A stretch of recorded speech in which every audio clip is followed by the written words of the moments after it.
Why are you even in this house? You're like a parasite living off of us here. As soon as the words left my mouth, my mother-in-law wasted no time throwing my belongings out of the window. I protested her irrational actions, asking, "What did you say? Don't you dare talk back to me. Can you pick my stuff up, please?" I pleaded. In response, my mother-in-law put a knife to my throat, paralyzing me with fear. "Get out, or this won't just be a game anymore." "I understand. If that's the case, I'll leave immediately," I replied. She gave me a week to vacate the premises, and I showed respect, though I couldn't suppress a hidden amusement beneath my straight face. Little did she know that I was the one supporting this house. Despite the torment I endured living with my mother-in-law, the fear from earlier vanished. I thought, if you've got what it takes, then prove it. "I'll give you a week. I expect you to be out of here by then," she declared. "Thank you," I said, showing respect, though laughter lingered just beneath the surface. Hoping she didn't notice, I believed my departure would bring peace to our home. Little did she know, leaving her in the family home, I moved to a high-rise apartment. Eventually, she would learn the truth, but by then, it would be too late. I am Valerie Reynolds, applying my past work experience while working from home. It had been 5 years since I married Justin, expecting a peaceful and happy life. However, life took an unexpected turn when Justin had a construction site accident, resulting in the loss of most of the use of his dominant arm. Grateful that he survived, I found myself in the hospital room, tears streaming down my face. My mother-in-law arrived, seemingly oblivious to my presence, rushing to Justin's side. She suggested he stay with her, and I was taken aback by the proposal. When she noticed my surprise, she coldly questioned, "What's wrong? Do you have a problem with that?" "No, it's not that. It's just a bit sudden. With my son like this, I can't leave everything up to you," I retorted, irritated by her words. Justin, however, expressed his trust in me, saying, "Valerie has been working hard all this time. That's why I trust her going forward." My mother-in-law, displeased, made an inaudible noise, but she couldn't sway my determination. "Well, anyway, come to the house as soon as you're discharged from the hospital.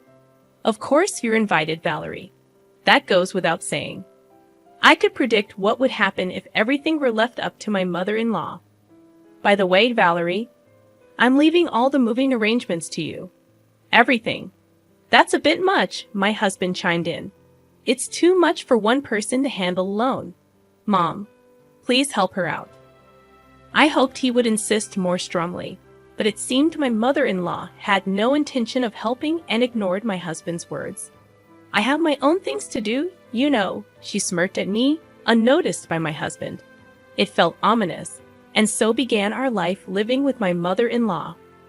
A month later, my husband was discharged from the hospital, and I was busy with the move, leaving the task of picking him up to my mother-in-law. She came to me and said, "Aren't you done yet? I told you today was Justin's discharge day, and yet you didn't even come to pick him up." "But that's because, you see, Justin," I started, but my husband interrupted. "Just like I said, right? This person only thinks about herself." My mother-in-law's intention was clear. She was trying to make me look bad in front of my husband. I decided not to take her obvious bait. Looking at my husband, he had a warm and understanding look in his eyes. "Come on, Mom, stop this. It's unsightly. I'm doing this for your sake." "Well, no one asked you to wait." The sight of my mother-in-law running after my husband was comically pathetic. When she noticed, she glared at me with an evil expression, not that her glare meant anything to me. "Justin, you can just take it easy and relax at home from now on," I suggested. "That's impossible. My right hand might not work, but I don't want to be a burden on Valerie," he replied. "I can understand that, but you've just been discharged from the hospital. Still, I can be satisfied if I don't do something." Justin was adamant, and initially, I had hoped he would take some time to relax. But seeing his determination, I decided to respect his wishes. Doing everything at once might be too much, so how about starting with some light cleaning? It could be good for rehabilitation. That's a good idea. I don't know if this hand will ever fully recover, but it's better than doing nothing. But on one condition, don't overdo it. Got it? I wouldn't want to be scolded. It's scary to make you angry. Justin acted as if nothing was wrong, making it clear that he didn't want to make me worry. So, I resolved to work even harder for the both of us. However, I had forgotten about one person who would interfere. Valerie, wait a minute. What's the matter? Why is Justin cleaning? You must have forced him to do it, right? Your words are just a front, my mother-in-law accused. She judged things only by what she saw, oblivious to the underlying thoughts and emotions. Dealing with that was a challenge in itself. You're always just cooped up in your room playing around. Honestly, in such a situation with your husband seriously injured. Actually, I'm working. It's called remote work these days. I've had enough of that excuse. It's not an excuse, I replied. Just then, my mother-in-law grabbed a nearby trash can and threw it at me. Luckily, it didn't hit me directly, but the trash went everywhere. I lost the energy to explain things to her further. It was clear from the start that she had no intention of listening. This trash is disgusting. Clean it up yourself, she said. As I sighed and started picking it up, Justin approached me and asked, "Hey, what happened?" "Oh, this is just a small incident," I replied with a forced smile. But Justin seemed to have realized something. He usually appears calm, but sometimes he's surprisingly perceptive. "Did Mom do something?" Are you hiding something? Can you be honest with me?" Justin was looking at me with a serious expression. Seeing his face, I felt that I couldn't lie, so I told him what had happened. "Got it. I'll talk to Mom about this." "Oh, it's fine. You really? But it's not okay. I'll talk to her properly." "No, but that is." I was happy to get his help, but I was worried about what would come next. In the end, I would be the one blamed. I stared at the ceiling, deep in thought. Night came, and I thought Valerie was just playing around. That's not true. Valerie has been working hard, even doing my share. Then why were you cleaning? I offered to do it. I can't just sit around doing nothing at home. But you just got out of the hospital. I know my own body best. Justin's stern words silenced his mother. She might not have expected her son to speak to her like that. But if she really does think that she's above such things, she's just arrogant. I hoped that this would calm her down a bit.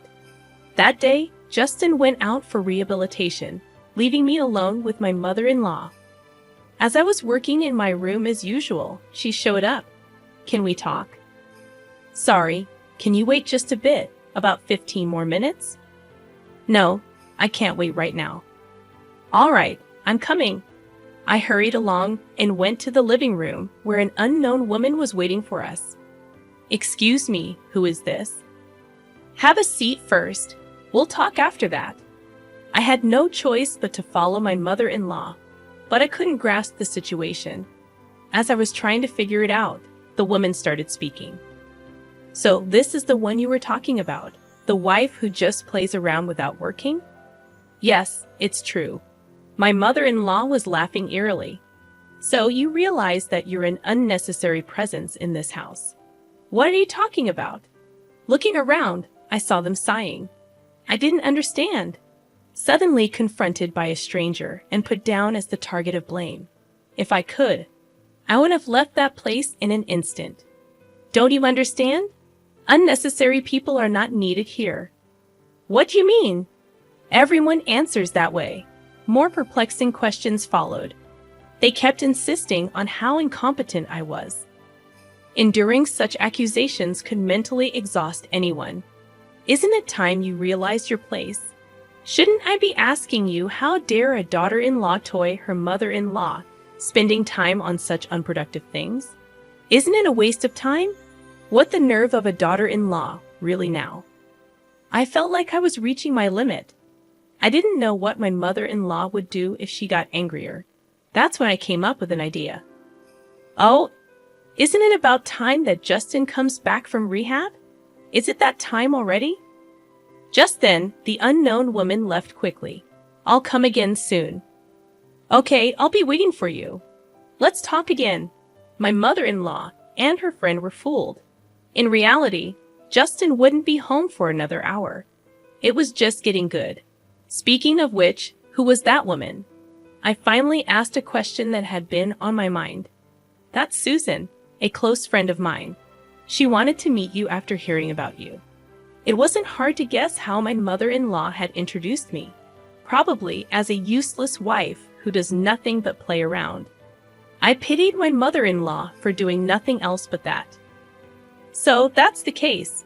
Well, Justin will be back a bit later. I'm going back to work now. As I was about to return to my room, she said, Wait, what do you mean? Just as I said, he's not coming back yet. You lied. You didn't realize. Why do you act like this? I decided to use this opportunity to speak my mind. Any further interference from my mother-in-law would just be a nuisance. Actually, you were the one who started things, right? You called your friend because you can't do anything alone. That's not true. I can handle you fine by myself. Then why don't you try to see if you really can? I deliberately provoked my mother-in-law, thinking this would prompt her to take some action, and as expected, she reacted. If you want to apologize, now is the time. I have no such intention. At that, my mother-in-law exploded in anger, grabbing a nearby vase and throwing it at me, similar to how she had previously thrown the trash can. I had anticipated it and easily dodged, even showing a provocative smile. Hello, I'm home. Just then, Justin came back. My mother-in-law was visibly shaken. Why are you home already? It's not time yet. Oh, sorry, I lied earlier. I was actually on my way back. Why would you do that? Isn't it obvious? I said, pointing to the shattered vase. I couldn't help but find the situation amusing. Hey, what's this? What happened? Your mom threw it at me. What do you mean? You know, a lady just came over claiming to be your mom's friend. I told Justin everything that happened. He showed a mix of being surprised and angry. Is that true, Mom? Well. So it's true then. Why would you do that? I didn't mean to. Watching my mother-in-law being scolded, I felt a sense of retribution for all the hardships I had endured. Well, I have something to do, so okay, wait. I ignored my mother-in-law's words and returned to my room, thinking this would end her bullying. I truly believed it. After that, calm days continued for a while. But having stayed up all night, I dozed off past noon. Sorry to wake you, but can you come here for a moment? Okay, sure. Justin seemed unusually serious. My mother-in-law was there in the living room. What's going on? Look at this.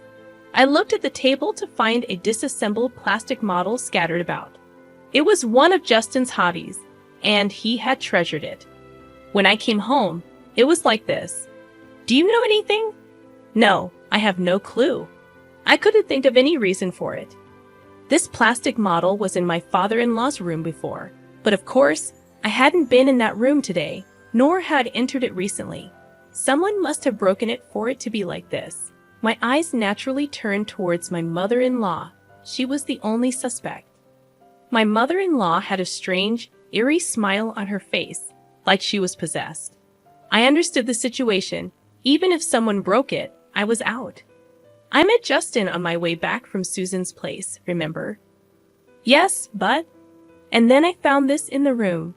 My mother-in-law was holding a shiny object. Is that an earring? I instinctively checked my own ears. My left earring was missing. I was certain of my suspicions. It was clear revenge on me for last time. This is yours, isn't it, Valerie? And it looks like only the left one is missing. I took a deep breath. Showing anger now would mean that I would be playing into her hands. Indeed, it's mine, but isn't it premature to conclude that I broke it? Making excuses is so unbecoming. We have evidence. Still, anyway, it's broken. Wait a minute. Justin left the room. At that moment, my mother-in-law's gaze was fixed on me. The situation made me feel like Justin saw me as a criminal, and I just stood there stunned. It's a shame. This would have been the end of you if you did it. You set a trap, didn't you? You'll find no evidence anywhere. If only you had followed my advice, this wouldn't have happened.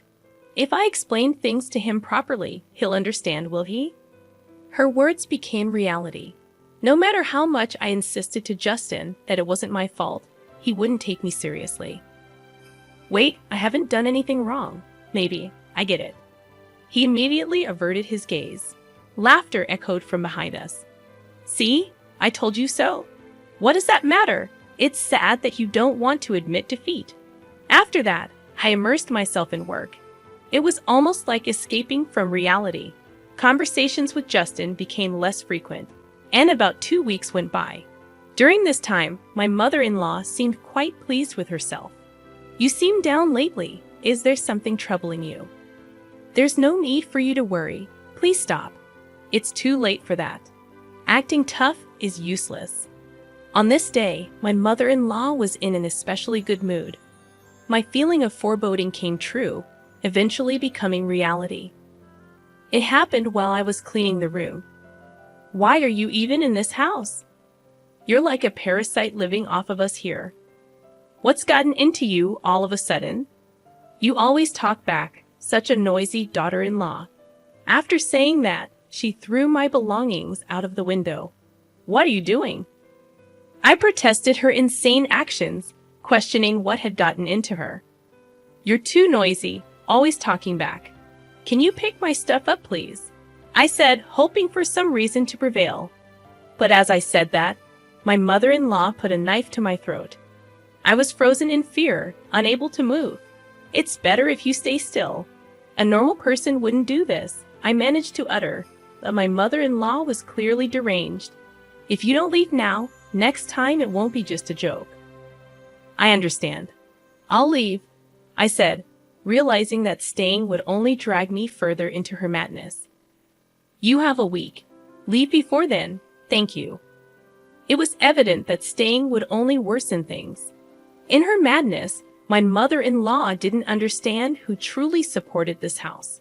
She lived comfortably and leisurely thanks to me, yet she really knew nothing. Pack up quickly, she ordered, and I obliged. A smile formed on my lips as I bowed my head. But I couldn't let her suspect anything. I quickly composed my face. This will bring peace back to our home. I'm so happy, she remarked. But her happiness was short-lived. I couldn't help but think about the true hell awaiting her. After my mother-in-law had gone to bed, I explained the situation to Justin. I see. So it has come to this. Actually, I have something to tell you too, he said with a serious tone, surprising me. What? Yes, various things. We'll talk about it later, okay? His serious tone made me raise my voice in surprise, but he assured me we'd discuss it later. 3 days after being told to leave the house by my mother-in-law, I found a new place. Now the promised week was almost up. Well, today's the day of the promise. You understand, right? I asked Justin. Yes, the movers are scheduled to arrive soon, he replied. But when I inquired about Justin's whereabouts, he seemed to have gone out since the morning. Well, never mind. The thought of not having to see your face anymore is enough. I'm going out now. Make sure everything's clean, understood? I told my mother-in-law, smiling, though not genuinely. An hour later, the moving company arrived and loaded all my belongings. I contacted Justin. All packed up. Got it. Just make sure you get there safely, okay? See you later, he said, ending the call. I was excited to think about what would happen when my mother-in-law returned. Finally, the moment of completing the move arrived. What have you done? Justin's belongings are nowhere to be found. My mother-in-law exclaimed. Of course, we moved out together. No way. Do you want to check with him? I got out my phone, set it to speaker, and handed it to my mother-in-law, who still couldn't grasp the situation. Justin confirmed the plan, leaving my mother-in-law bewildered. This was my plan all along, Mom, I admitted. Justin, what's happening? Tell me, she pleaded. Actually, about the model kit incident, we know that you did it, Justin declared, putting an end to her denials. There's no way Valerie would do such a thing, he added, defending me. Why do you think that? Because it was a gift from Valerie. She wouldn't break it on purpose, Justin reasoned. My mother-in-law was at a loss for words, realizing that she had been supported by the very person she had mistreated. Well then, you'll have to manage on your own from here on out, Justin concluded. But I don't work. If you two leave me, that's the choice you made, she said, coming to terms with the consequences of her actions. Mom, it's no longer our business. Well, it's time for each of us to do our best, Justin remarked, ending the conversation. We felt relieved. We had hoped for a good relationship at first but quickly gave up. Now my mother-in-law chose her own fate. But why did you keep it a secret about that? What about Mom? It's like they say, deceive your allies to deceive your enemy, Justin explained. You can't mean enemy, I said in disbelief. We looked at each other and burst out laughing. Finally, we could have a peaceful life together. About a month later, Justin expressed some doubts. You seem down lately. Is there something troubling you? There's no need for you to worry. Please stop. It's too late for that. Acting tough is useless, I assured him. On this day, my mother-in-law was in an especially good mood. My feeling of foreboding came true, eventually becoming reality.